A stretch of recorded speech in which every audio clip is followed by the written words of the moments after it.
Now, football may still be a favorite sport here in America, but less and less kids are playing. It's because doctors are saying that kids can experience brain injuries as early as 8 years old. And the Gap Collective is already preparing for a busy summer. They've got plans to lay down cement and repair a roof on one of their newest projects, but they do need volunteers, and you can help them out by visiting their Facebook page and searching the Gap Collective. Reporting live in downtown El Paso, Mike Vigil, News 22. All around NMSU campus, students are seeing shirts like these ones hung up. They're here to bring awareness to domestic abuse. Ian Baker electrified crowds here at the Pan Am Center for 4 years, but he's graduating this May. I sat down with Ian for a one-on-one interview about his time as an Aggie and to see what's next for his career. Ian Baker's move from D.C. to the desert was more different than he ever imagined. I didn't know what to expect. I never been to New Mexico before I got here, but once I got here, the culture shock hit me immediately. See, before he was a standout point guard, he grew up in Washington, D.C. with his mom and 5 older brothers. When you have 5 brothers older than you playing a sport, it's just natural that you just, attract to that sport. That natural attraction mixed with hard work is what helped him finish his college career as one of the most decorated players in school history. But it almost didn't happen. I was originally supposed to go to Providence College in Rhode Island. That fell through, and New Mexico State was pretty much, something I fell back on, and luckily it was there for me to do that. But Ian found a home at NMSU, learning from other Aggie greats. The older guys that I was able to play with, they just showed me how to work hard. They showed me, what it means to win. They showed me what New Mexico State was about. And Ian took note, helping the Aggies win 3 conference championships in his 4 years on the team. He credits his coaches for his success. Coach Menzies, I look at him like a father figure. He told me a lot about just like life in general. Coach Will, he's just a fiery coach. He's just intense. Baker reached new heights in his senior year. He was voted WAC Player of the Year and was named an AP All-American Honorable Mention, both honors he never thought he would receive. I never really played for like individual awards, but when you look back and think about it, I mean, they're great accomplishments. Coming into this situation, I never would have thought I probably would have got any of that stuff. I was just happy to be playing Division I basketball. He led the Aggies to the best record in program history, another conference championship, and a trip to the NCAA tournament. Always, once your time is up somewhere, you always look back and look at what you did. And I guess the most memorable year for me will be this last year, just due to all the things that we were able to do this year. So what's next? What's next for Ian Baker? Exploring my professional opportunities, wherever that happened to be. I think any competitor would want to, play at the NBA level. So if that's in my future, then, so be it. Whether the NBA calls his name remains to be seen. But he says his time as an Aggie is filled with pride. Definitely proud of it. No question, it was a place for me to come. Like, New Mexico State have been more than what I expected it to be. Looking back on it, it was everything you could ask for. Mike Vigil, News 22. This is a home in a neighborhood that you've probably been to before. Sonoma Ranch. But there is much more to this house than just what meets the eye. We'll start in the garage.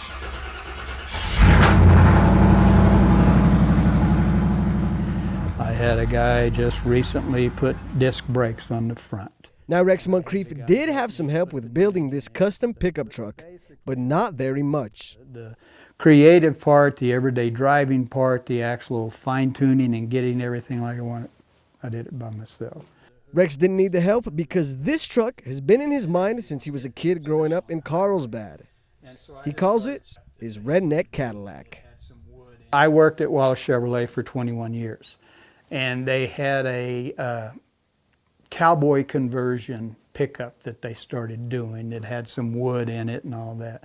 So I just said, well, I'm going to make my redneck conversion truck, and so that's why I put the redneck Cadillac. All the Cadillac emblems and everything. There is a lot of detail packed into this truck, but for Rex, everything has its own place and meaning. Like I say, it's so involved. It's so much to it. A lot of people put everything under the hood, or the interior, or the paint. I've tried to make it from top to bottom. But one of the most remarkable things about this truck is that Rex drives it every day, and he loves it. Most people get mad if you walk up and laugh at the car. But I want people to laugh at it. I want to bring a smile. I want to show it off. That's why I don't just keep it here in the garage. That's why I drive it every day. And I don't care what's going on, how down I am, what's going on in my life. I can get in this truck and start down the street. And I just feel good. Just start grinning. You know? But something that may be even more remarkable is that Rex says he's still got some work to do. Would you say this is a finished product now? No, they're never finished. And if Mr. Moncrief gets his way, he'll never have to finish. It's always the argument, who gets the truck after you die? It's nobody. I'm taking it with me or I'm not going. But I've always said I want to be cremated when I die. So I hope when I go, I'm in this truck in a fiery crash and there's nothing left of either one of us. And that way. So if you ever drive by and think this is just another house, try not to forget the special truck that's in that garage. And the man who owns it, who just wants to make people smile. Mike Vigil, News 22.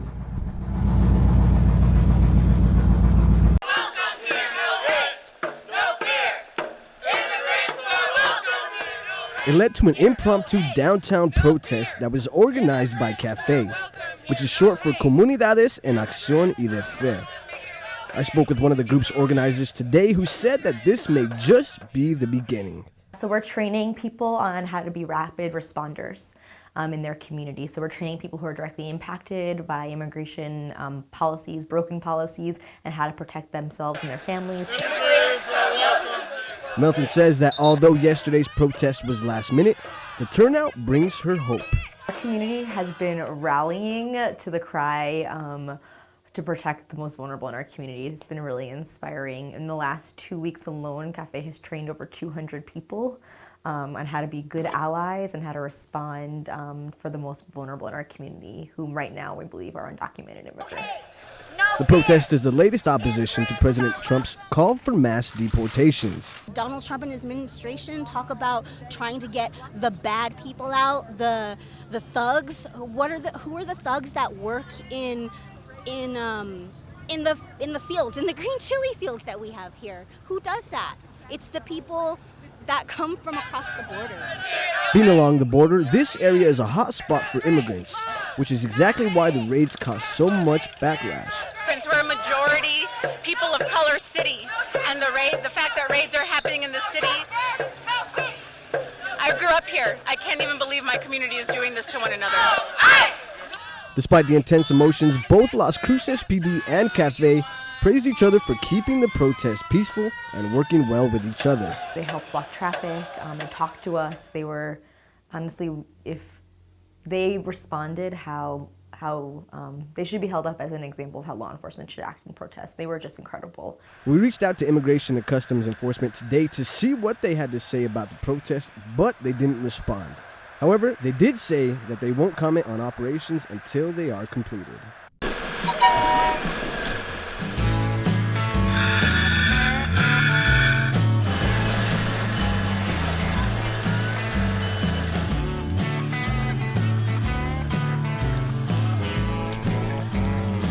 Yeah, I really enjoyed myself.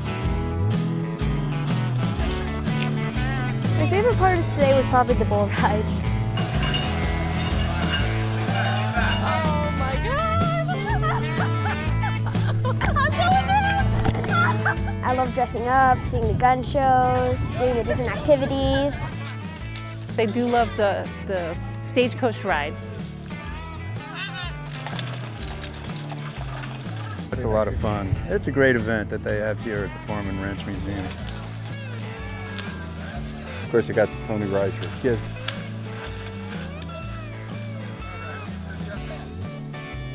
Cowboy Days, what's kind of the idea behind that? I guess you'd say it's kind of honor the cowboy. You want to be a cowboy? I don't know. I'm more looking forward to being a fireman. It's just a fun family thing to do with the kids. I like living history. I love history as it is, but I like to see when it comes alive and makes it real for the kids. They can put their hands on it, they can see it, they can touch it, they can even smell it.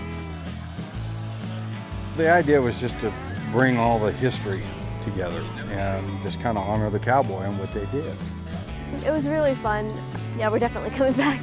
I wish you all the best. It's your happiness that matters. It's perfect the way that it is. That was a lot of fun. Memories, definitely. Two New Mexico senators continue to speak out against President Donald Trump. Senator Martin Heinrich says he won't vote in favor of President Trump's decision to appoint Neil Gorsuch to the U.S. Supreme Court. He says it's because the Trump administration has not been honest with the American people. Senator Tom Udall also had words for Trump. He's vowed to fight his executive order to roll back climate change policy that was implemented under President Obama. He also said that New Mexico in particular is in danger when it comes to the effects of global warming. And President Trump says he is a world-class deal maker, but when it comes to Capitol Hill, he's learning deals don't come so easily. Starting this Sunday, kids will be able to watch their favorite PBS Kids shows on KRWG 24 hours a day. Yes, one. And welcome back. Let's take a look at our top stories. Coas Bookstore has been named the best bookstore in the state by online magazine RealSimple.com. Las Cruces Parks are in a contest to win a $20,000 grant. To help them out, go to the website nrpa.com. And the city has rolled out its 40-year water-saving plan. The public can comment on the issue at a meeting on March 30th. That's all for News 22 Tuesday. Good night, everybody. Good night. Good night.